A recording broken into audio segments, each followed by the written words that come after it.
Everyone, welcome back to our YouTube channel. నేను మీ మనస్వి. ఈరోజు నేను అసంయుక్త హస్తాలు చెప్పబోతున్నా. సో స్టార్ట్ చేద్దామా?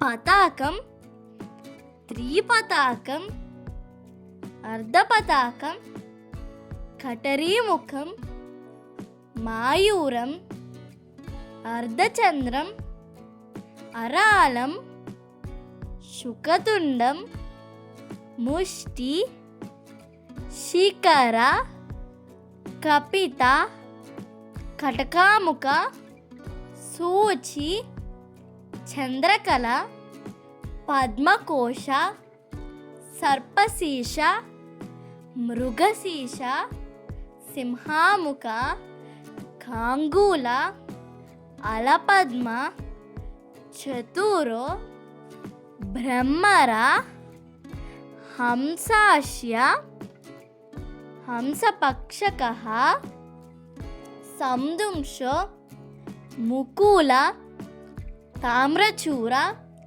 త్రిశూల. Thank you. నెక్స్ట్ వీడియోలో సంయుక్త హస్తాన్ని నేర్చుకుందాం. బాయ్.